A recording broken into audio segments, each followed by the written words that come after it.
Mr. August Cole, the co-author of the book Ghost Fleet with Mr. Peter Singer. Mr. Cole is a non-resident senior fellow at the Brent Scowcroft Center on International Security at the Atlantic Council in Washington, D.C. He's the director of the Art of Future Warfare project, which explores narrative fiction and visual media for insight into the future of conflict. And he's worked with the Marine Corps Warfighting Lab, focusing on possible future threats and military responses to them. Mr. Cole has reported on the defense industry for the Wall Street Journal and has helped break major national security issues, including foreign cyber spies hacking into the U.S. Joint Strike Fighter program, major defense contractors doing smart power development work in Africa, U.S. sales of F-16 fighters to Iraq, and the Blackwater civilian shooting incident in Afghanistan. In 2002 and 2003, Mr. Cole was named to the Journal of Financial Reporting's top 30 journalists under 30. He holds a Bachelor of Arts from the University of Pennsylvania and a Master's in Public Administration from the John F. Kennedy School of Government at Harvard. He is a member of the International Institute for Strategic Studies. Works such as Ghost Fleet play a role of fundamental importance to our military as they, in a very realistic fashion, open our minds to the sheer magnitude of the complexity and challenges of future warfare, wars that we will have to figure out how to fight and win. Ladies and gentlemen, Mr. August Cole.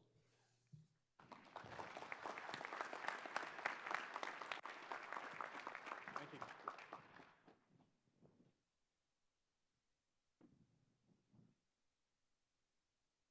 Hello, everybody. Thank you for making time out of a beautiful day to come sit inside and listen to me talk about a book. It's an honor to be here, to thank General Miller for having me down and for bringing Ghost Fleet to this community. The usual thing about this talk is that I've never stood before this many green uniforms before. When the book came out, we found a ready audience in the Navy. It's got a $5 billion destroyer on the cover, of course. It was kind of a natural fit. But what we found is that over time, the conversation about the future of conflict has been changing and shifting to include the kind of narrative visions that General Miller has been talking about and emphasizing, and is also part of the fictional approach that Peter Singer and I took in coming at this book. So it's an honor to be here and to have this chance to speak with you all from up here on this stage. We'll have a Q&A afterwards and hopefully some conversations to follow as well in the lobby. There'll be some books out there to talk about. As was said, I work in a think tank called the Atlantic Council, tackling some of these very big questions about how can we use narrative storytelling to make policy documents, how to make policy more effective, how to make documents more compelling. The very basic task of someone who is trying to look into the future is to essentially bring it back to the present. You're going forward to return, which is an extremely difficult challenge when you think about the competition that we all have for attention, for also the ability to unlock imaginations that are very much captured by inboxes or the needs of the day. Start with a little story. When I was talking about the book last fall with Pete, we were at a small setting. It was a cigars and strategy group, and someone said to me, the Army's really pissed off about this book, like really angry. They've been looking through it page by page to see who funded it. It's garbage. It's going to undercut their budget. And when I heard that, I was on one level excited because it meant that if people were pissed off about it, it must be doing something right. On the other hand, slightly disheartened to think that the reaction to this was a conventional Washington one, to see this as a way to undercut someone's budget, which is very much a today problem, not one squarely looking at tomorrow's threats. So I hope nobody got saddled with that duty of looking through it line by line. Whether that story is apocryphal or not, I don't know, but it sure resonated at the time when we were sitting around trying to talk about how a story like this could be made useful. So it begs a bigger question, though.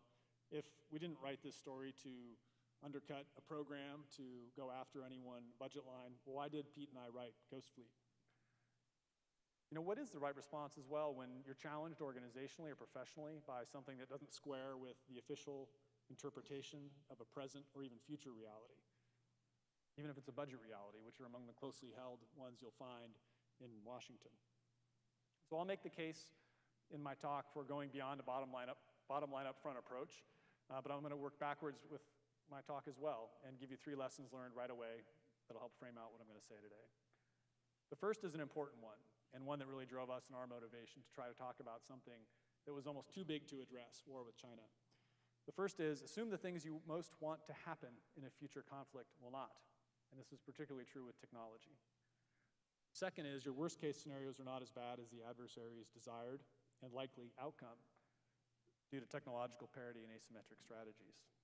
And the third is new creative approaches and processes, which are common we see in the business and creative communities, will help with everything from finding wartime allies in new places to improvised technical innovation. And how these lessons learned came to be goes back to the very origin of why we wanted to write this story in the first place. When we started out 3 years ago, this question of a big war with China wasn't really something that people wanted to talk much about. We felt like we were even taking some risk in doing so because our expertise was not in making stuff up, but really getting to the bottom of the facts. We really felt it was important, though, and to do so in a way that really captured the entirety and the scope of the challenge. These really big, almost existential questions that are tied to both strategy, technology, but also the essence of what it means to be an American fighting force in the 21st century. The future of war, it seems unknowable, and it is, but that's not a too hard task. You know, the way we study the past is also, in effect, how we can go about looking into the future. We focus on facts, but also how we relate to the greater narratives that we tell each other, the bigger stories. Those involve people, triumph, loss, and victory. And ultimately, throughout, narrative is essential. Even the stories that I've heard about Fort Benning itself today, the origins of airborne infantry, of tank command here, prove that this is a place that will be very much a part of figuring out the Army's role in the future anywhere in the world. And so that's what Pete and I tried to do, was to understand this narrative. And so to do so, we didn't approach it from the bottom up. We transported ourselves rather into the future, to spend day after day in the minds of our Chinese PLA admirals, the Chinese Marines that were occupying Hawaii. We tried to figure out what it would be like to be hungry alongside our North Shore Mujahideen who are fighting Chinese occupiers of Hawaii. We imagined the closed-in corridors of a Pentagon that's draped in anti-exploitation mesh to keep electronic eavesdropping away while doing something as mundane that people do today, which is get a sandwich at Subway. All that was best done with fiction, and that's a path we took deliberately. As I said, there are easier ways to approach this for someone like Pete with a PhD and a track record in nonfiction future casting, and myself as a journalist who'd worked at one of the oldest newspapers in the country. But it wasn't for us. We really wanted to talk about the unthinkable, but do it on our terms.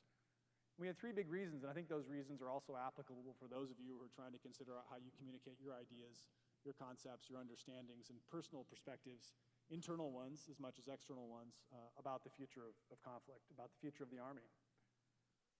One of the main reasons was we wanted a broader audience, that the scope of the challenge we're talking about here is bigger than just the wonks in DC who might read a nonfiction book, that might actually download a white paper and say they read it.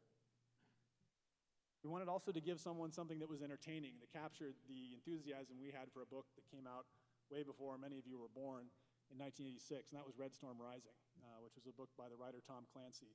One of his first really grand visions of what, at the time, modern warfare, not future warfare, would be like. He took different points of view, unearthed technologies that were perceived but not really known in a public sense, and tied them all together into what felt like a very compelling narrative that addressed things at a technological level on one end of the spectrum, but also the strategic. We also wanted to do something audacious, at least in our context. We felt this was in the spirit of what we were trying to explore ourselves, this basic question of what is the future of the Pacific? What is America's contested relationship with China going to turn out to be? And that's a very practical question. It's as much an intellectual one, but it also has a very, very, very practical one. How do you go about writing that book? This war hasn't been fought, and it might never be. Hopefully that's the case. And so what we did is we combined 2 genres, a techno-thriller and a nonfiction current affairs book. That's why we have 400 endnotes at the back end of a novel. We spent years gathering information on everything from next-generation Chinese drones to the ways in which certain U.S. weapon systems have already been hacked. Some of that information was in the open, You could read it in stories I'd written or research that Pete had done on microchips that have baked-in vulnerabilities. Some of that is found in contract announcements for railgun technology. Others, you have to put the hat of an intelligence analyst on. Even though we work in an open source, uncleared world, again, another reason why we used footnotes to kind of build credibility in that story. We felt like we had to employ techniques that would be as common as they would in the intelligence world that weren't necessarily the normal purview of writers. One way we did that was we would look at US and Chinese reports online, leaked photos, for example, on social media sites of naval warships under construction. We then take those pictures and cross-reference them against Google Earth satellite photos and objects of known dimension nearby. So we could determine the size of a ship, even what type of planes it might carry, by that simple analysis. And this, in fact, is a new approach for something like a novel that is wholly made up. These were all tools, really, and that's what facts are when you're trying to build these future worlds. They're no more than tools, and without a narrative, they just simply sit there in their box. But brought together, they help explore some fundamental questions we wanted to have more people talking about, wanted to see more assumptions tested, more blind spots checked. Because if not, we felt like there was a real strategic risk, a real cost, that a willingness to believe that our investments in technology, because the numbers kept getting bigger and bigger, was increasing our confidence in them as a nation, but yet the reality was actually otherwise.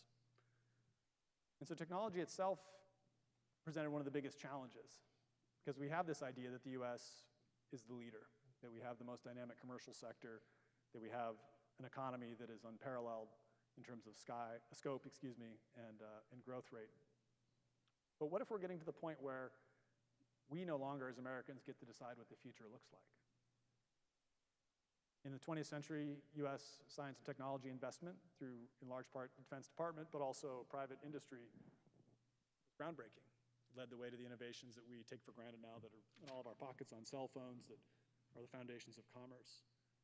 21st century is different. When you look at China's basic research spending, when you look at our allies' question commitment to defense alliances, let alone technology spending themselves.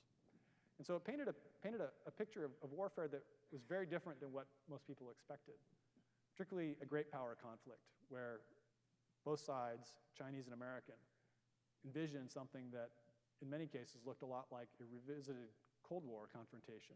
We felt it was far more complex than that. So would it look more like a James Cameron movie, big special effects, robots, explosions, or something like Braveheart, tribal at its core, visceral? Or is it something more kind of sweeping, like From Here to Eternity, an old film about Second World War, that was nostalgic in how it looked at the experience? Because today, the technology in the commercial sector, from unbounded actors, people who aren't playing by the same sorts of normative rules in our country or outside it, you can see that in areas like bioengineering, where our ability to capture the cutting edge is slipping from our hands. Already, Chinese scientists have edited the genome of a human embryo. Autonomy is another area with the same kind of moral and legal complexity that has absolute operational ramifications for organized militaries around the world. And those organizations are a challenge, and if not getting out of their own way, become part of the problem. Bureaucracy is not suited to this phase that we're entering. So how do you relate to technologies? I think one of the best ways we can do so is to actually relate to the people behind them, to relate to their sources and origins and inventors as individuals rather than as organizations. By doing that, you have a better chance of enlisting and drawing upon people for their help. And so that opens the door to unofficial actors. Super-empowered individuals have a negative connotation because of people like Edward Snowden, Osama bin Laden, people who have been able to rally or marshal large groups through disparate technologies, ideological compellence. But there's a positive aspect. Think of Elon Musk, Richard Branson, Jeff Bezos, Paul Allen, people who have amassed tremendous fortunes in the technology sector, who will have a role in a great power conflict. But what it will be is up to us to decide. They themselves may not know or have not even considered the question, but the time to ask it is before they have to heed the call. Hackers are another, that our understanding of what a group like Anonymous might do during a conflict is probably far less sophisticated than what their understanding is for their role in future conflicts of a scale like we depicted in Ghost Fleet. Now, Silicon Valley's resources themselves are seen as limitless. It's not really true, but it seems that way, and that narrative is really important. Narrative itself can mean a lot of things. It can mean nothing.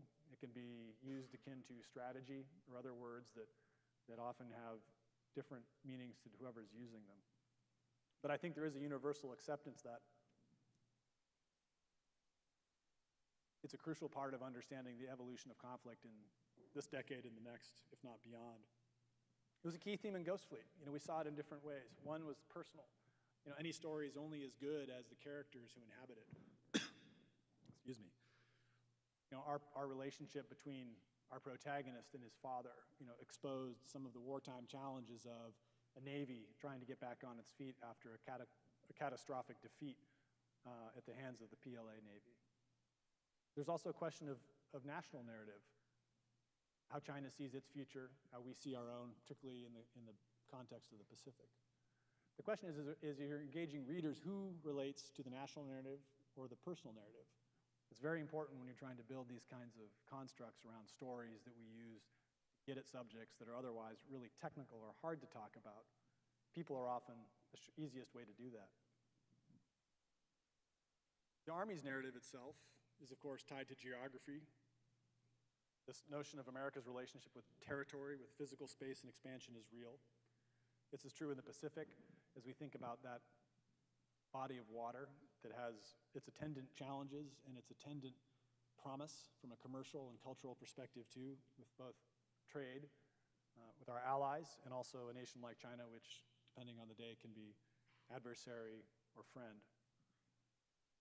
The intersection with the way the Chinese narrative is being developed and nurtured internally is important to think about, not from our point of view, but from theirs.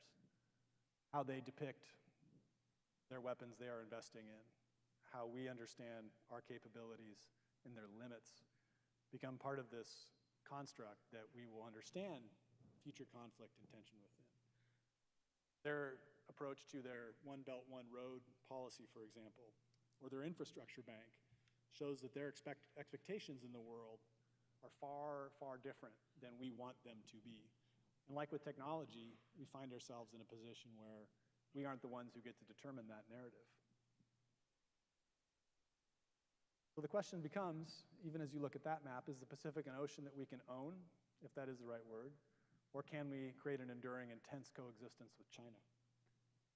When you have 500 acres of land that China's reclaiming in the South China Sea, where do they fit in? Are those essential trigger points that are being developed and manipulated to provoke confrontation, or are they part of a natural expansion of a growing economic and cultural power? For that matter, our ally Taiwan is also developing land, adding airstrips, berths, underscoring the potential tension that those sorts of fairly small measures might have. The strategic aspects of geography are, of course, crucial. In the book where we posit, and I'm going to spoil some of this for those of you that haven't opened it, that the Chinese would have ambitions upon territory of Hawaii. It was a way of showing and signaling that we recognize China's ambition to be far greater than was acknowledged. That we wanted to put the reader in a place where they had to confront an assumption about our right to possess territory in a part of the world that was not guaranteed without our deterrent capability, without our commitment economically to a region, without our political support for the allies in that area.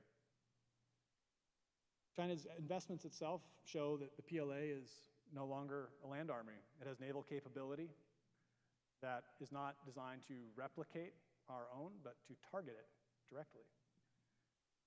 And as they assemble their naval forces, they're leading Asian nations in size and, of course, capability, as their ship-targeting ballistic missiles show. And this matters because there is, within the PLA, a very clear link between economic activity and sea power, going back to the thinking and writing of Alfred Mahan, who is quite popular, in fact, within the PLA, if you can believe that. Exports being a quarter of Chinese GDP, it makes a lot of sense, particularly as they develop the capabilities to protect those economic lanes of control. And this notion of expansion is a long-standing ambition within the PLA itself. It goes back to Admiral Liu Huaqing from the early 80s, who began talking about the very notion of a first island chain concept, with their home islands being part of the first, the second chain being out to the Philippines and Japan, and the third is the broader Pacific and Indian Ocean dominance. Could Hawaii be a fourth island chain? It could. So does that mean, though, we're heading to a collision just because we can imagine it? No, it doesn't mean it's so, but you have to go back to history and look for some perspective.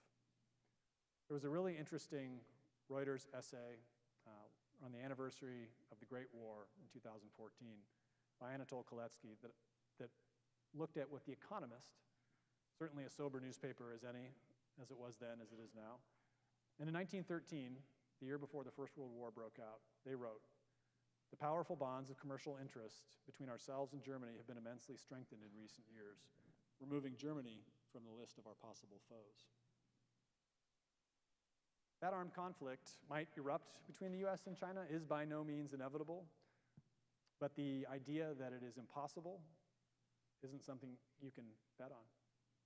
Graham Allison, the Harvard professor, has studied this and found that since 1500, you've had a rising power confront a ruling power. In 11 of 15 cases, there's been a war.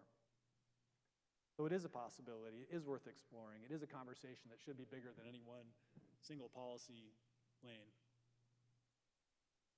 And you can see some of this tension in public, both in an official sense and also how those official voices are shaped. The Defense Department, in its latest report on China, wrote that the 2015 National Security Strategy emphasizes that the United States seeks to develop a constructive relationship with China that promotes security and prosperity in Asia and around the world. At the same time, the strategy acknowledges there will be areas of competition and underscores that the United States will manage this competition with China from a position of strength while seeking ways to reduce the risk of misunderstanding or miscalculation. Chinese response was far different. In the People's Daily, there was an editorial that read, "The U.S. has been issuing this military report on China for 16 years. The prejudice and hostility of the report causes serious harm to bilateral relations. In reality, China is strengthening its national defense to safeguard its peaceful development, and China always firmly safeguards its maritime rights, sovereign territory, and interests. It nevertheless remains committed to resolving disputes and conflict through consultation and negotiations. China urges the U.S. to stop using such reports to play up the China threat." This notion of perspective and narrative is so essential, particularly because it leads to the questions of then what that are really interesting to explore, both intellectually and even operationally. Where will we fight? Air, sea, and land? Yes. What about space and cyber? Those are two domains that are both integrated but also wholly apart. Who will be at our side and who won't? This starts to shift the fundamental narratives we have, even about the very basic idea of militaries themselves. How should the U.S. consider the sort of force it needs to win or deter a future conflict? The current third offset strategy is focused on conventional deterrence at a time when America's military edge in that domain is no longer a guaranteed fact. The economics of standing armies are challenging and are not getting any less expensive. And yet we're not successfully making the American way of war cheaper, less costly. So what other models are out there to achieve some of these effects? We talk a lot today about swarm as a collection of bots and spiders or swallow-like devices, things. But what if the real key to the third offset strategy and this approach is an entirely new way to organize both Americans and our allies to rapidly tackle national priority missions with a capability that's representative of our company's broader strengths to include culture and economy? Of course, that involves the military, but potentially much more. Commercial big data being one strength that the U.S. has over any other nation right now that will, of course, be decreasing as the years go. Another facet is how we rethink our traditions. And this is something I've been talking about today in the context of our creative rituals, the things that we do together to get smarter, to get faster, to get fitter. What if we were able to use some of the time that we use in the morning for PT to capture some of that early morning window when creativity, as has been shown by writers for decades, if not longer, to be an especially productive time to tackle some of these challenges at a unit level collectively, to do something that would essentially give us mental and institutional strength to go with the physical strength that we develop day in and day out. This is that era, of course, when ideas like this can be seen as innovation. They also can be seen as disruptive. It's important to remember that both of those approaches, though, have costs. For anyone who's ever been in an industry that's been disrupted, like the newspaper business, or has tried to implement innovation and had their ideas squashed, they can attest to that being disrupted is not fun, that innovation is not easy, but that doesn't mean it's any less essential. And you're seeing reform in the offing at many levels. You know, even the very basic way, again, we train our bodies, or the military trains its bodies is underway, as the Marine Corps has been experimenting with its high-intensity tactical training, for example. The Army, of course, is looking at new models as well. And this is important because it is about tackling some of the traditions and the assumptions that we build into our existences as a nation, the practices as a military. And certainly I'm just a civilian here encroaching on kind of cultural and operational cornerstone, but I myself find this early morning space so effective that I believe it's worth reconsidering.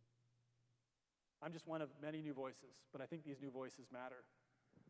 It's not that I have the answer to any one of these big picture questions, but I think there are more and more places and more people who are as serious as anyone in this room to trying to figure some of these questions out.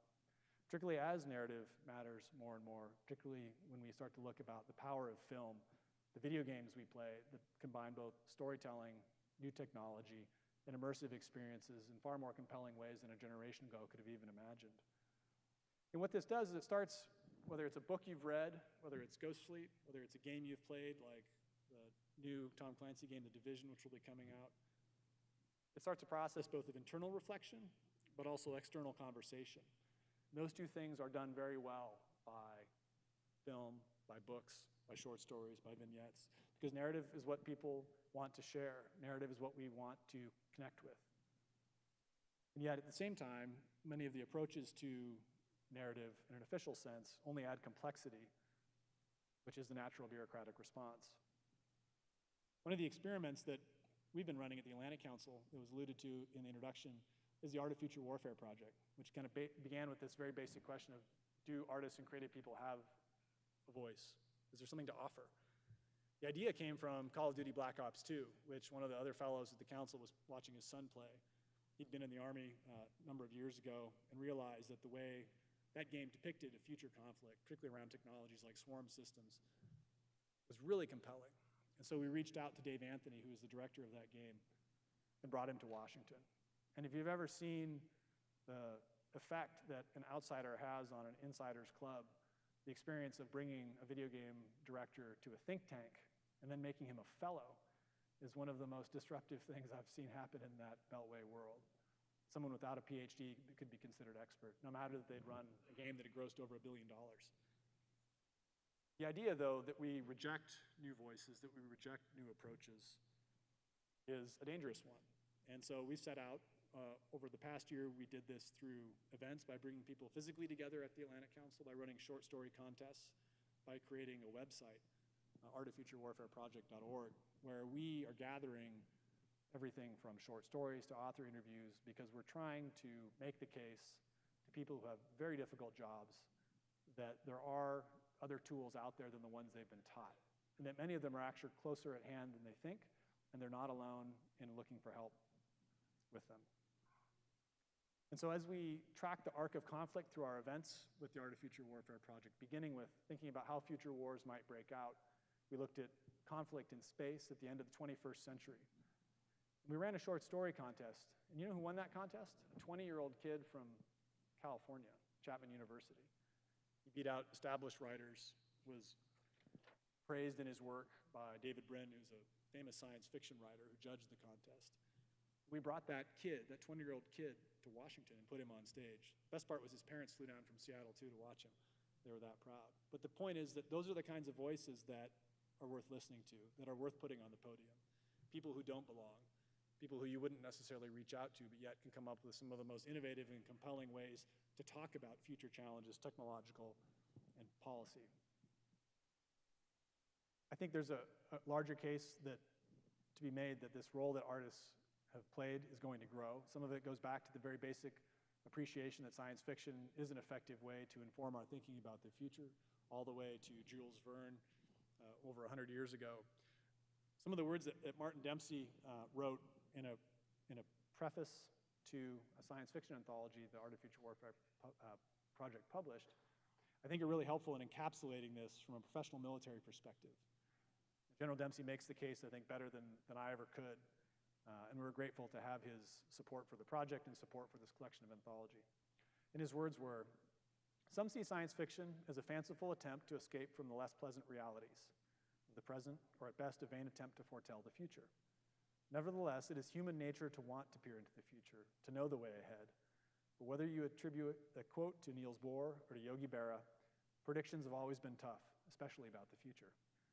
In truth, if any writer of science fiction accurately predicts events to come, it likely means they either did not push the boundaries of convention hard enough, or they simply got lucky. As much as we may want science fiction to be predictive about what awaits us, or perhaps even prescriptive on how we should deal with impending challenges, the true gift of the genre lies in its ability to be provocative and its power to develop the professional imagination." Couldn't have put it better myself. And when you start thinking about what are the elements of a successful story, what are the elements of a successful vignette, if someone has asked you, ordered you to do this, what next? I think the first thing you have to do is to think about who your audience is. It's something that you do when you're writing a book like Ghost Fleet. It's something that you do when you're writing a memo or a white paper. What action you want that audience to take when you're done is extremely important. You obviously want them to finish what you've just written, but it's more than that, especially when you're writing in the policy domain. From there, you can start to construct and frame out a story, thinking, of course, about character, because we relate to these sorts of themes best through people with an emotional connection, and then the details that really matter that help fill out that world. You can't dump everything you think or know into a 3,000-word vignette. It won't be readable. It won't be fun to write. And so really being selective and really finding that fine line between too much information and too little that comes with practice, that comes with good peer review, is an essential part of writing effective science fiction, effective fiction of any kind. And knowing what to put in there comes from thinking about the effects and the ends you want to have. And this is some of what writers, I think, do really well, particularly those that are driven by the desire to both understand, but also this idea to test convention, to break things, to figure out what are the assumptions and closely held truths, and how can you turn them over? How can you begin again and start anew, and what would that future look like? That never quit approach is something that I think many of you probably have already, and then I think you find that if you apply it to the writing that you're doing, that same sort of dedication to regular and ritual practice and improvement, it will come in time, and many of you, I'm sure, are already farther along than I was at your age in thinking seriously about how writing can develop your professional identity, the exchange of ideas. Because as we work and share ideas across greater geographies, through writers groups, online communities, it's increasingly incumbent on being an effective storyteller, to cut through the noise, to compete for attention. When you sell a book in the marketplace, you're obviously asking for money, and that's one thing, but you're really asking for people's time, and that is truly precious. People can drop $20 out of their pocket and feel sad if they bought your book and didn't like it, but if they feel like you wasted their time, they're going to be mad at you, and that's not an anger that's easy to overcome. The sense that we are looking for new voices in this conversation about the future of international security is real. You're seeing it in organizations here at Fort Benning. You're seeing it in the other services. You're seeing it on Capitol Hill, even, which may be the final frontier, to use the Star Trek phrase. In doing so, I think one of the most important things you can do is to invite people who don't belong, as I've said, whether it's the 20-year-old writer, whether it's a visual artist to talk to a very hands-on practical crowd, people who really have a different way of looking and have things to offer that may not be expected is an important part of having an open mind and not just paying lip service to that, but committing to it. Those people are really good at questioning assumptions that you may hold close. They may be good at questioning assumptions you didn't know you had. very basic elements around technology and its role in our strategy as a nation. Ghost Fleet, we think about even just this basic sense of who won. I was asked this today. Who won the war in the end? And I think you can make a fair case that the Chinese were victorious, and as were the Americans. And part of this goes down to needing to write a compelling story, wanting to write a compelling story. The writer, you need to write a compelling story that presents a challenge that represents this much larger dynamic that you're trying to take on. The essence of strength in the future, where our resources lie, what is our natural, where does our power come from as a nation? I think in Ghost Fleet you can make the case that the Chinese were victorious because they fundamentally changed the narrative about their nation with one decisive act, particularly a post-communist party regime like we envision in the book. You make the case the United States was victorious because they won the largest naval conflict since the Second World War in Ghost Fleet. They pulled off an amphibious operation that is literally impossible. Something that was important in a book where you need to leave people with a sense of hope and possibility. This is one of the bigger challenges in dystopia and science fiction, where people find themselves finishing many, many books now, despairing for the role that science and technology can play in our future, that it is not necessarily something that will undo us, that it can be something that saves us, but it may not be in the way we think. And any story, of course, is only as good as its hero. As every hero, though, of course, must have a good villain. And that notion of victory and loss, good and bad, is a really important thing to play with, even when you're writing short vignettes, even when you're writing short stories. You don't have that flexibility to develop that over a manuscript of 100,000 words, but you're still trying to connect for that small amount of time you have with, especially if it's a senior leader reading your work, emotionally, to get them to take that next step that was behind why you're writing that in the first place. And it's important to think about the actors that you want to fill these visions of the future. Who are you trying to hold up as a form of salvation? Who is representing a path to defeat? What are their qualities? When you start to spend time with those people in that future world, in your imagination, it needs to be a full sensory experience, carving out that time where you can start thinking about what are the sights and smells and sounds that you are, as that person, are encountering when you're sitting in the jungle in Hawaii, which some of you will or have done. What bugs are crawling into your pant leg? Dehydrated yet? Will you be? Are you out of water? And every writer may not have the luxury of having had that firsthand experience. I'll confess that I literally haven't been to Hawaii and yet had to write a storyline of an insurgency. So some of the best feedback we've got from the book is when people who have been stationed there or spend a lot of time there, or whether it was the Honolulu Sun Advertiser that said, you guys nailed it. You guys totally got Hawaii. That was one of the bigger leaps we were making because we were putting ourselves in an environment that didn't exist. Not only had the Chinese not invaded that island, we literally hadn't been there. But what do you do, though? That's a problem you're going to face if you're trying to write about man-machine relationships. In my case, I thought about times I'd been to Liberia or El Salvador and spent time in a jungle and been hot and hungry and dehydrated.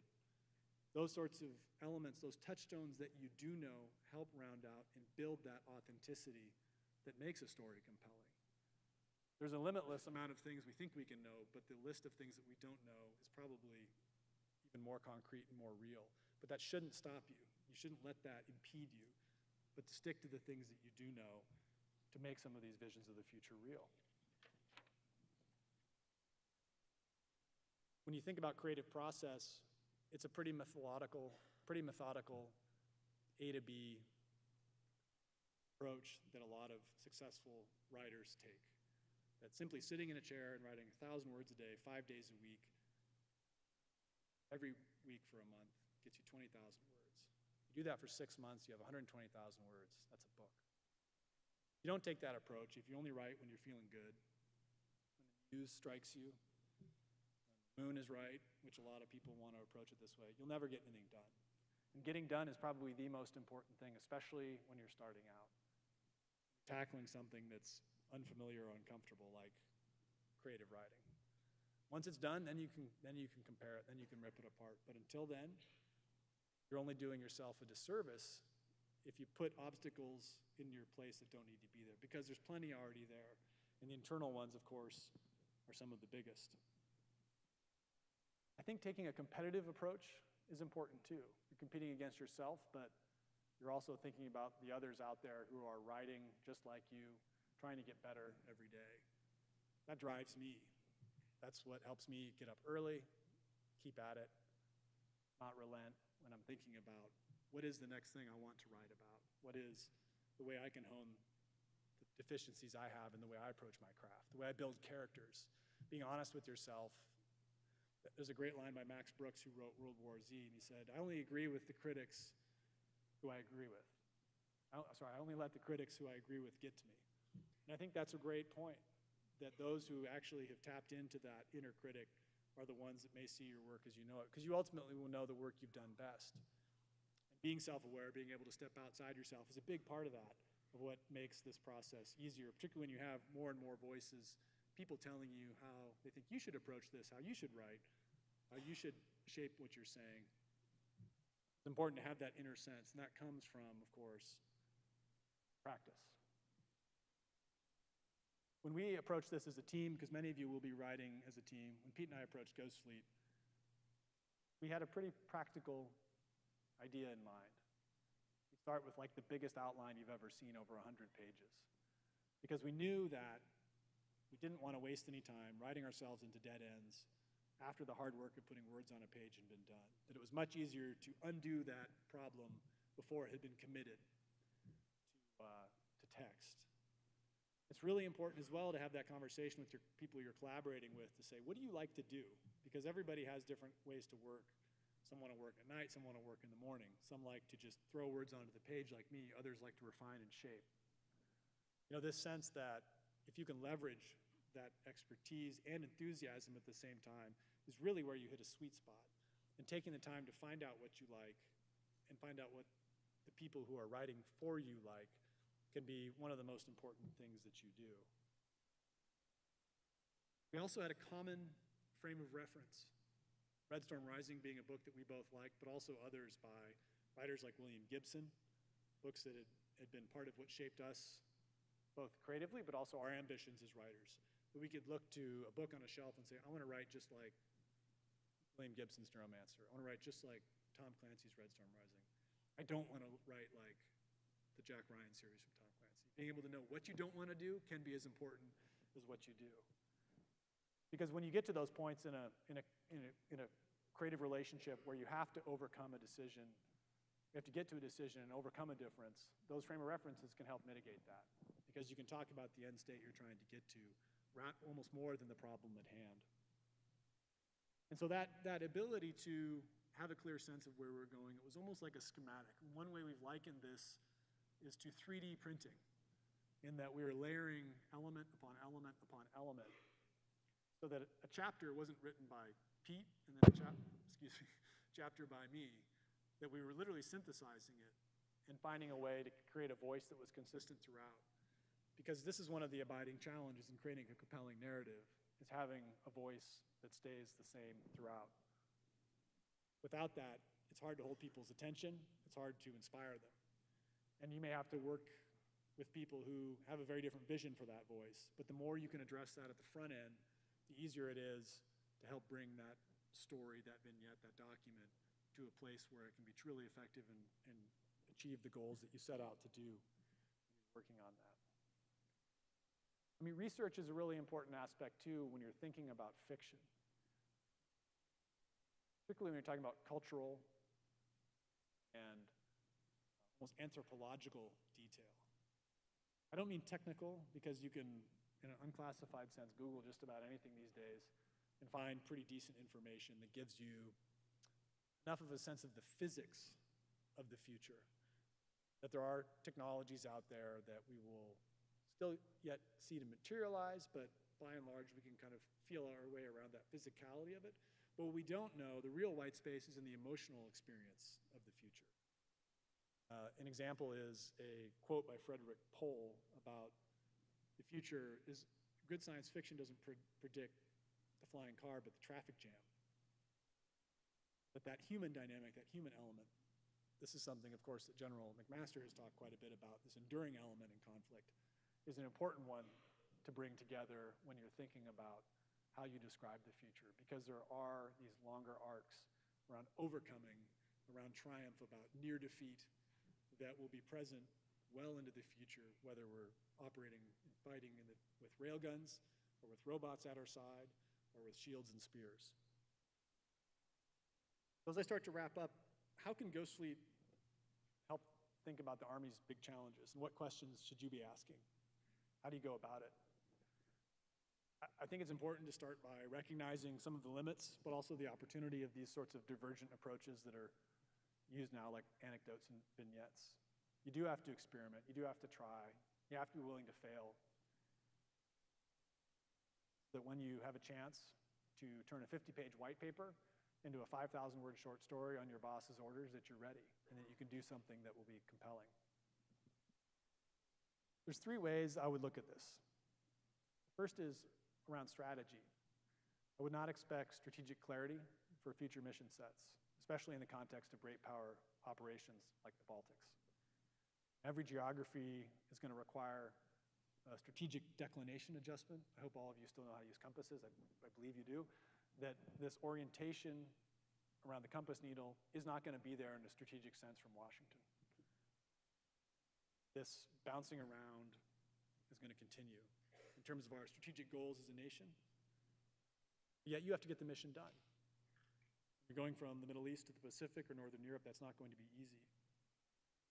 If you want an example of this, there's a great Netflix series called Occupied, which is out of Norway, which I see a couple nodding heads in here, that explores hybrid warfare carried to a very logical extension, not in the Baltics, but in Scandinavia. High production values, Norwegian language with subtitles, but it's an excellent way to start having a conversation of, do we really understand what deterrence looks like in the next decade in Northern Europe? Do we understand what the military options are and what our limits are, both in an American sense, what our relationship to NATO will be, what our allies' relationships with one another will be, and of course with Russia. I would think about technology, because network denial will be crucial. In Ghost Fleet, we explored the idea of ultimate denial, where both sides degrade capabilities as such that they're fighting on analog terms. I'm not sure that's going to be the same, though, in a land warfare context, when you're operating in and around dense centers of gravity like big cities, coastal littoral areas that are of high economic activity and value. In the Pacific, you have the world's greatest ocean, world's biggest ocean, and enormous distances that have to be covered, where looking over the horizon is a definitive advantage. But if you have a density of a population in Scandinavia or the Baltics or a West African country, Syria and Lagos, you'll be both needing to deny and degrade certain spectrums, but keep others up. How do you keep a large economic engine in a megacity intact so that it does not collapse, but yet still achieve a mission objective in a way that targets or allows you to operate in an electronic warfare spectrum where an asymmetric adversary may have perfect vision of where you are at all times? How do you deny that vision at the same time, not undercut the very, very fragile dental floss and duct tape that holds those communities together? This notion of information operations, as we've seen the Russians use in Ukraine, is part of the consideration. How do you use it for preparation of the battlefield, or precognition even, to understand how you will be received, to understand how you can affect change? Is there a scenario where you're both degrading a capability in a given geography and keeping another network up that the adversary wants to take down, which would be counterintuitive, but through that you're passively collecting massive amounts of data from everything from wearable devices to utility networks to electronic commerce. That duality is going to be an essential facet, I think, in future land operations, particularly in denser urban areas. So you're going to need to shape that, and within that create narratives and shape narratives as we've seen Russia do. This is something where we're going to see the potential, but also the limits of our computing capability, particularly around big data. I think individually that means, though, you have to have yourselves an appreciation of what those limits are. I don't know how many of you know what Splunk is. It's not something that's not safe for work. You can't watch at the office. It's one of the biggest big data companies in Silicon Valley. The rising power in that space. Understanding what they can and can't do is going to be an essential part of understanding what you will be able or not be able to do. Many of the contingency operations that you'll be facing, whether they're combat or kinetic, or humanitarian assistance and disaster relief, or somewhere in between, or maybe both in one rotation. I think having open doors at a unit level to those who have those kinds of understandings as well is important. There are plenty of people who care enough about the nation to want to participate and share their expertise, and should be given avenues to do so that you're both able to understand vulnerabilities, but also access and opportunities and technologies. This all-hands response is what it's going to take, and it's something bigger, of course, than any one service or even the Defense Department itself. Last I'd say is, of course, people, most important. One of the biggest challenges, I think, is to find those of you who are the best bad guys, who are the little green men and women, so to speak, in your units, who understand that hybrid warfare, that alternative interpretation of what it takes to affect change. And you create a unit-level adversary lab, something that is its own self-sustaining red team that doesn't just focus on the off-the-shelf and other innovations that you can field, but expressly seeks out the things that target your strengths, the things that deny what you most want to have happen come true. What's the equivalent of a big data or a digital IED? Do we understand what that could even be yet? Could we conceive of that first so we can counter it before it's even employed? Is there commercially available data that can negate every training and doctrinal advantage you have in a Stryker brigade or at a Ranger recon team? Spend time on this. Cook up these solutions. Be your own adversaries. And guard that knowledge, but train to it. An adversary would already be doing this already. It means doing unorthodox things, actively considering what loss or defeat looks like. But there's plenty of people who can help you in that, whether they're artists, whether they're technologists. Look to those people, especially those who don't belong. So I'll hit the lessons learned again as I wrap up. Assume the things you most want to happen in a future conflict will not. The worst case scenarios are not as bad as the adversary's desired and likely outcome because of technology parity and asymmetric strategies. New creative approaches and processes common to artists will help with everything from finding wartime allies in new places to improv innovation. Thank you all again for taking time to listen to me and for this invitation, of course, to speak to you all. It's an honor. And if I can be of help with the Art of Future Warfare project, can be of help, please do reach out. I'm happy to follow up with Q&A questions, and then we'll be out in the lobby with some books as well. Thank you.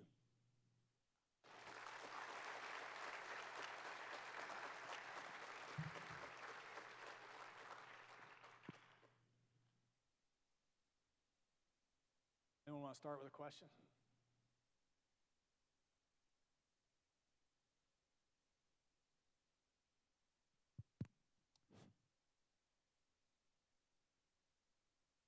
First, thanks for speaking here today.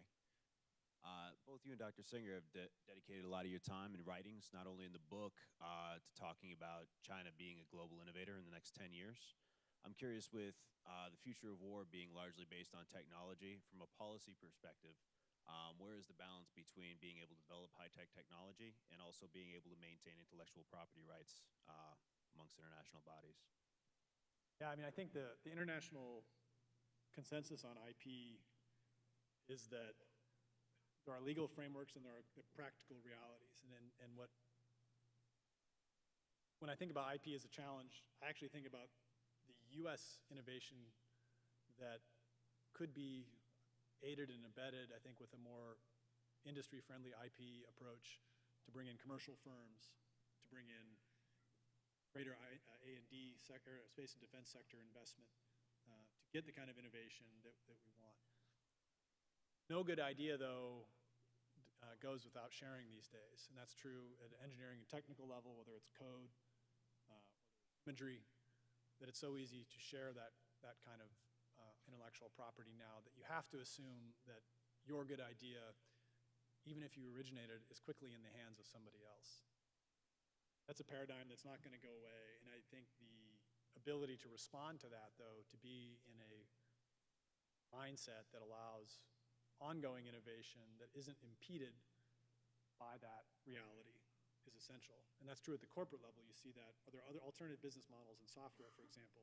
You know, subscription is a big part of this, right? So if you know that your software is going to be ripped off and copied around the world, then shift to a subscription cloud model. That, I think, is an example of that paradigm taking place, and there are permutations of that, I think, that can be manifest in a military sense as well. The ideas for a next generation kinetic capability, are certain to be purloined and stolen probably as soon as they, reach program of record stage, if not before. So then what? Is there a way to, within that reality, bake in a countermeasure so that you're constantly expecting the adversary to have done that and developing concepts of operations around that so that they may be fielding a similar derivative, in a shorter window than you might officially want to recognize. Some of the aircraft I've shown up there, the J-31 and others, J-20, the J-31 looks like an F-35 for good reason. And that's part of the reality we face, that their fifth generation fighter advantage, which is embedded by this massive explosion in GDP, even with the rocky economy, is going to produce a numerical overmatch with aircraft that are going to be pretty good. And even if they may superficially be more fifth generation than actually, the point being that our concepts of operations in the Pacific have to reflect that now, because that future is going to be here sooner than we think. It's a great question. Sir, what made you focus on China as a future adversary as opposed to, say, Russia? The appeal of focusing on China was that we felt when we started 4 years ago, no one was really talking about it. We felt that was a problem, that this was something we had to face up, that you got in trouble if you were a senior officer, as I believe the head of PACOM's Naval Intelligence did, for talking about China as a threat. And we felt like there was a way to discuss it that wasn't totally provocative, but really, really important, because the investments we were going to make, the realities that were being ignored, and perhaps more importantly, that there was a perception that if there were a conflict with China, that it would be easy to win. We did not believe at all, because we felt the imagination around what a great power, a third world war would look like, didn't match up with the actual reality based on the way we saw technology developing and changing. And so we felt like we were going out on a limb at the time, and this is the challenge of when you take on a book as a project, it takes 3 years at least to get it into the shelves of a bookstore. And so you always are thinking about, if you're trying to do the kind of futures work like we are, how do you not talk about what's the future today, but what people will think is the future in a few years from now? So being able to kind of step beyond that. And this is one of the things we're considering as we can figure out what do we write about next. What is the thing that people aren't talking about today, but really need to be thinking about, in 3 years' time. Russia is a fascinating one in a contemporary context, but also in a future kind of great national historical arc. I've been spending a lot of time reading about everything from Putin's rise to Russian literature for that reason, because I think a lot of that understanding of the future comes from that survey of more than just white papers and policy and nonfiction.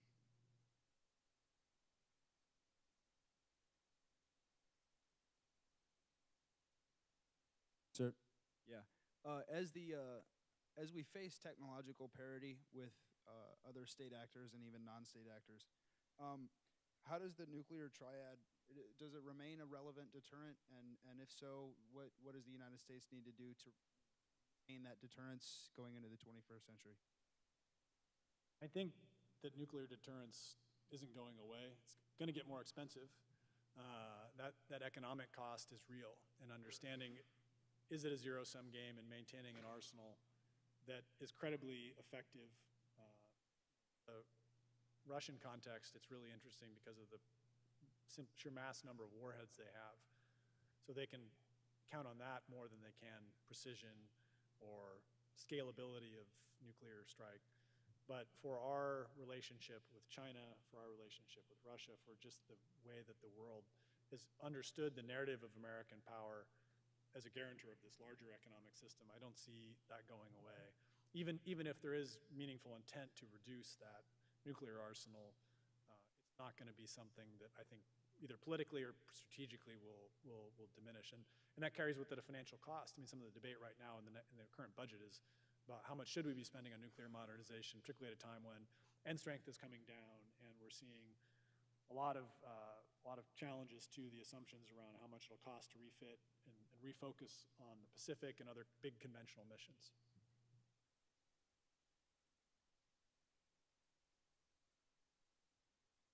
Do you think that if there were a World War III situation like that to arise in our immediate future, how quickly do you believe either military, the Chinese or the United States, could militarize space?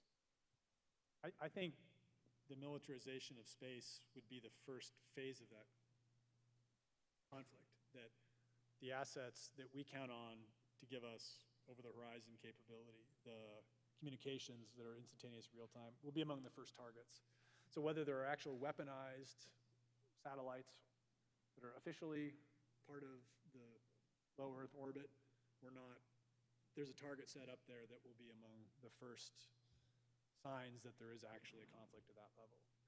I do think, to the point about nuclear deterrence, it's important, though, that our early warning capabilities, I do believe, this is what we wrote in the book as well, that if China were to act conventionally without the intent of actually engaging in a nuclear exchange, that there would be certainly a form of either understanding or by targeting that those are red lines that can't be crossed. That if you destroy our space nuclear launch detection capabilities, that we have to assume we're being struck next.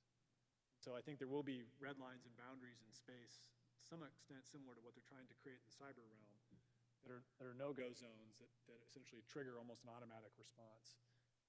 But I think space is effectively weaponized already because of that target set. The question is, though, the really innovative practices in space right now are happening in universities or startups or big companies like SpaceX that are pioneering reusable launch, that are developing capabilities versus an engineering-driven approach. Can we field a basket of small things that are reasonably sophisticated, that have a short life, because we want to be able to do something, versus we want to create an exquisite engineering solution to a current challenge rather than envisioning a future capability we're going to need and then refreshing it. So technology refresh cycles are important in space, even though they're not often thought of that way, because the way we buy and procure and develop, especially optical satellites, is expensive and very long tail on those. Sir? It should be quickly, we did buy the rights to a space rock opera for Ghost Fleet, if you haven't read it, because we were trying to capture some of the imagination of what privateers in space, how they might operate. What role would a billionaire have in space? Sorry to cut you off, please. I mean, sir, your book, Ghost Fleet, covers a lot the sort of cyber conflict between two large states, that of China and the U.S. Given how long it's taken us in the last 10 years to shift our combat mindset, one from a mass land conflict to the counterinsurgency conflict that we found that we had to implement, how do you think we will be able to deal with a conflict of sort of like a cyber insurgency? Because we know that most cyber attacks are usually by small parties that are not necessarily state controlled. That could just be an independent person with a lot of time on their hands able to hack our systems.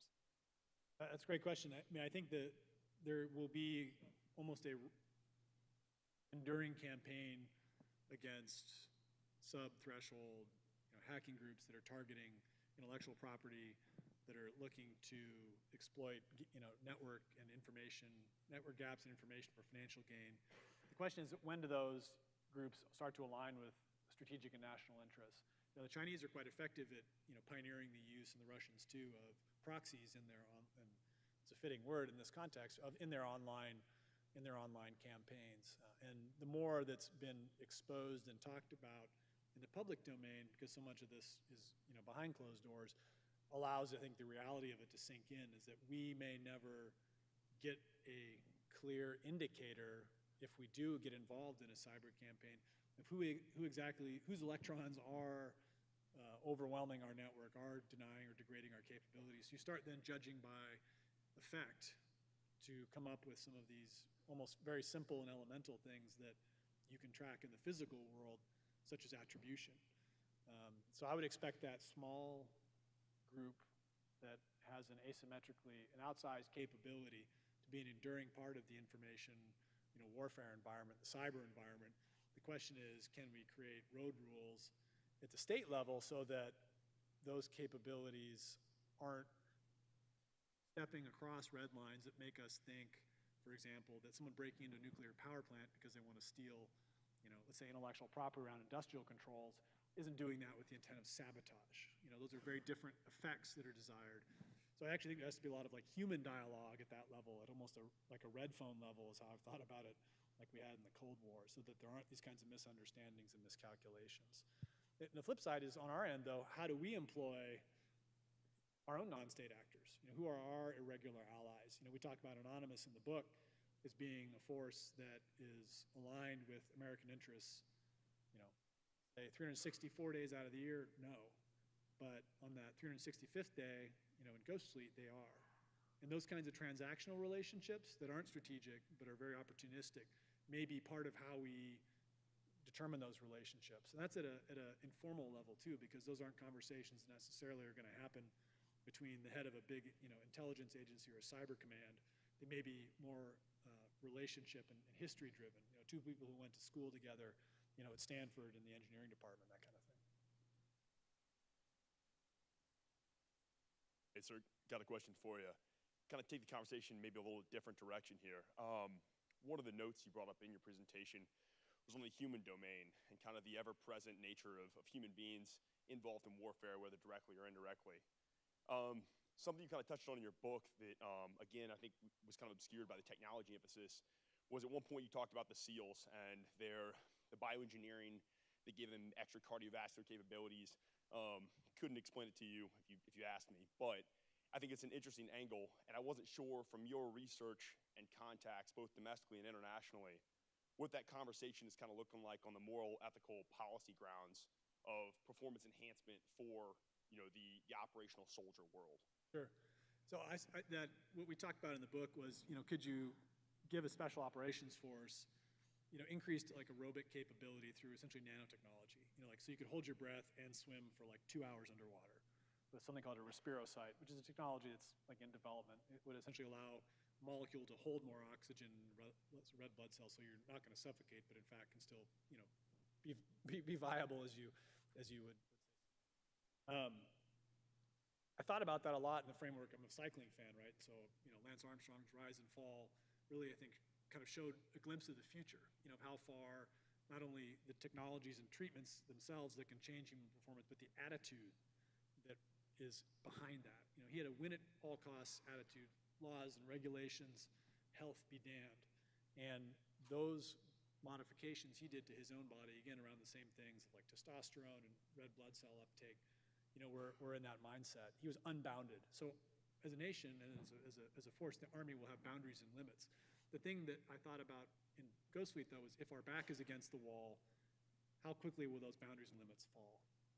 And where will we draw the line between what is ethical, what is legal? There's a good chance at the same time that the commercial sector may lead us on this, that you may see the kind of doping that's going on in masters athletes becoming more sophisticated and permeating, especially if it's coming from international sources. If you can, as a mountain climber who wants to go to Everest, stop by Shanghai on your flight out and get your own uploading of respirosites or some other modification that changes literally your VO max or your baseline aerobic capability beyond what you may have already trained to. Because again, with Lance Armstrong being an example, he wasn't somebody who just took drugs so he didn't have to train. He trained harder than anybody else, and he took performance-enhancing drugs, to an extreme, and that was what was victory. I see something similar that will be, more likely than not, a future. Maybe not in the near term, but often when we have these conversations about what's possible, what's permitted, the mitigating factors often arrive in ways we don't expect. So I think we have to be ready and thinking about what are the norms and boundaries, not on today's laws, not on today's social drivers, not on today's ethical drivers, but what will they be in a future context? And this is where I think fiction can play a role.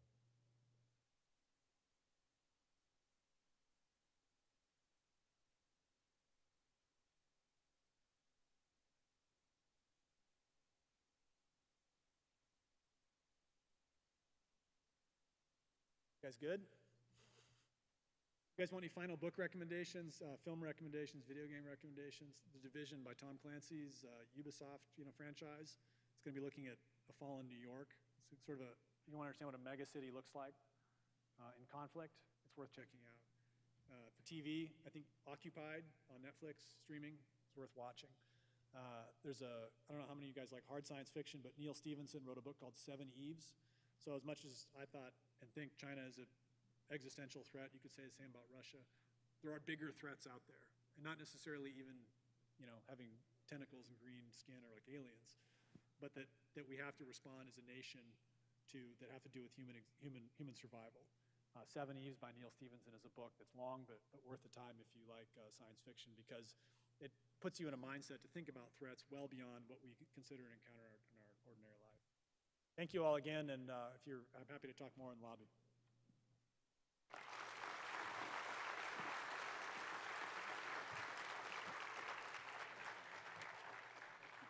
Sure.